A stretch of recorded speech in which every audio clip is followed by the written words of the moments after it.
Greetings, fellow painters! Today we're going to add one small step to the OSL process that was in last week's video to achieve a speedy purple OSL. This week we're back on track to a straightforward OSL half chop with a slight twist. Painting OSL like this is faster and easier than most standard painting approaches and is a great way to designate player colors on board game miniatures. I'll demonstrate this OSL on the Scout miniature from the Nemesis Board Game. Welcome to Trehane Miniatures. After a basic flat black primer, we're going to use an aubergine dark purple paint and primer in one to lay down the foundation for our purple OSL. The purple paint will be applied to one side of the miniature and from just one angle. I'll begin each spray with the spray can nozzle directed away from the miniature, then quickly spray past the miniature and end with the spray pointed away from the mini.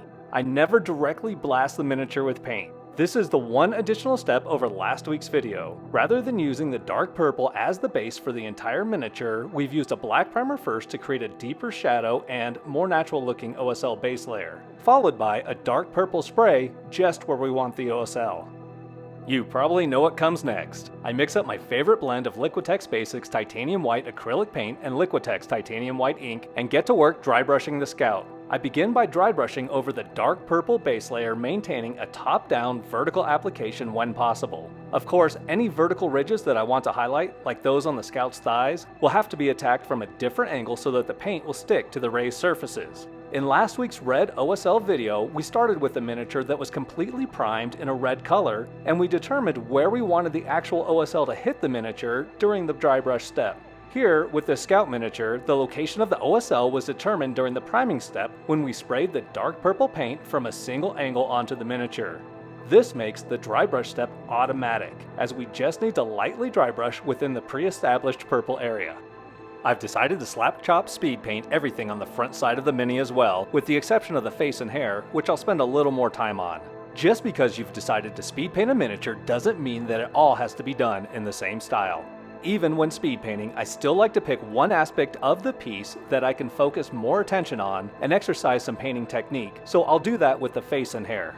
This character is supposed to be in a dark environment, so I'm not brushing in a gray transition layer over the black primer. I'm simply jumping straight to a heavy white dry brush.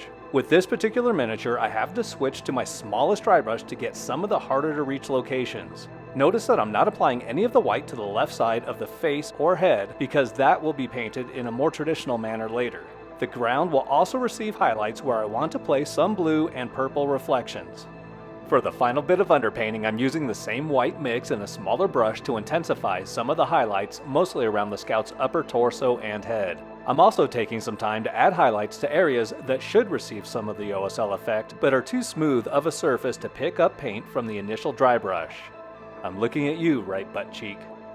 Now I'm simply using Purple Swarm Speed Paint thinned a little bit with water and applying it over the white highlights that are within the established dark purple base layer. I test this first on the ground area behind the Scout to make sure that it is the correct transparency.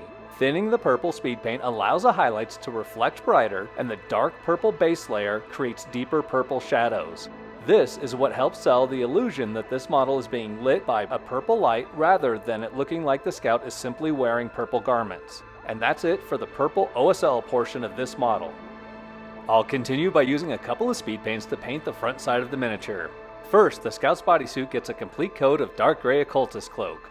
The base colors for the front of the mini are pretty straightforward and a little boring, to be honest. This will get spruced up a bit with some muted turquoise in the following step. After the bodysuit is looking perfectly gray, I'll add some grim black to the Scout's firearm. Liquitex Muted Turquoise ink is a color that I've chosen to add some blue bounce lighting to the front of the miniature. I've decided that this will be the unifying color for the ambient light across all of the hero miniatures in this board game, and each hero character will have its own unique OSL color to designate player color.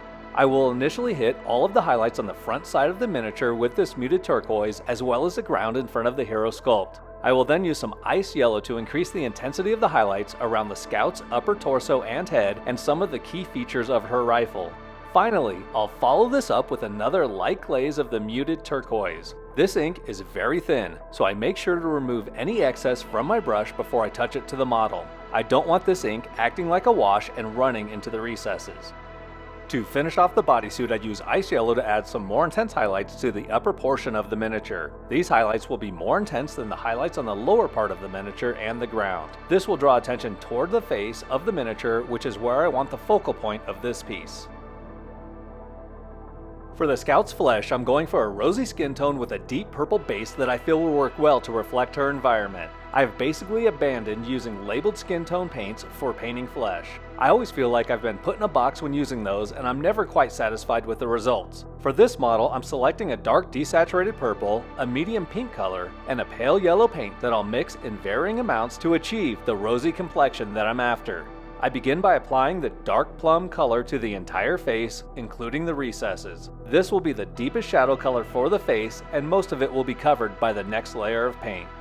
And that next layer of paint is made up of a fairly even mix of dark plum and medium pink color Warlock Purple. This is the secondary shadow color for the face, and it's not important that this isn't looking like flesh tone yet. The mix needs to be thin enough that it dries somewhat translucent. The first layer will cover most of the dark plum base coat, avoiding only the deep shadows. We will apply this in a couple of layers, covering a little less area with each layer.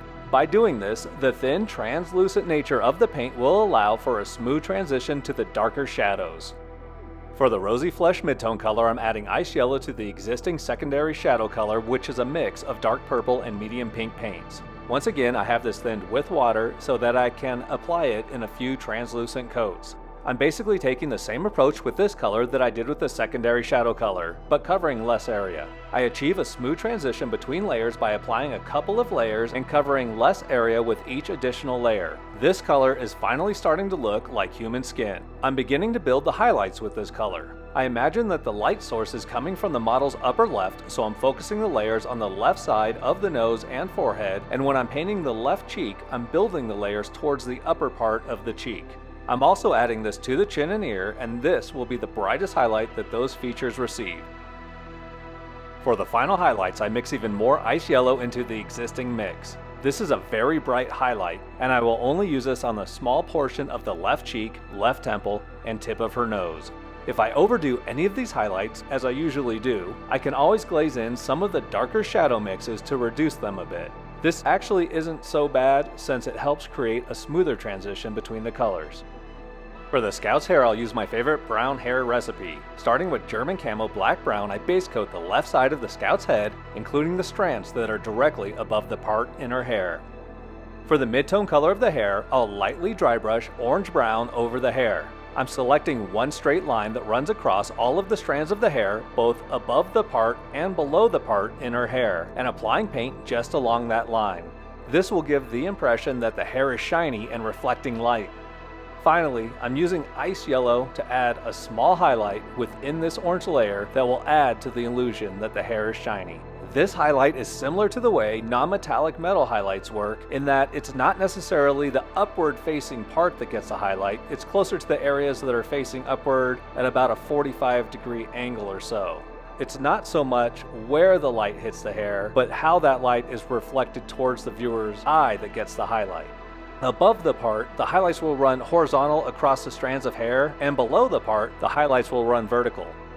I hope you've enjoyed this little hack for using OSL to designate player colors on your board game miniatures. Next week, we'll take it to the next level by abandoning speed paints and the dry brush altogether to create an awesome orange OSL.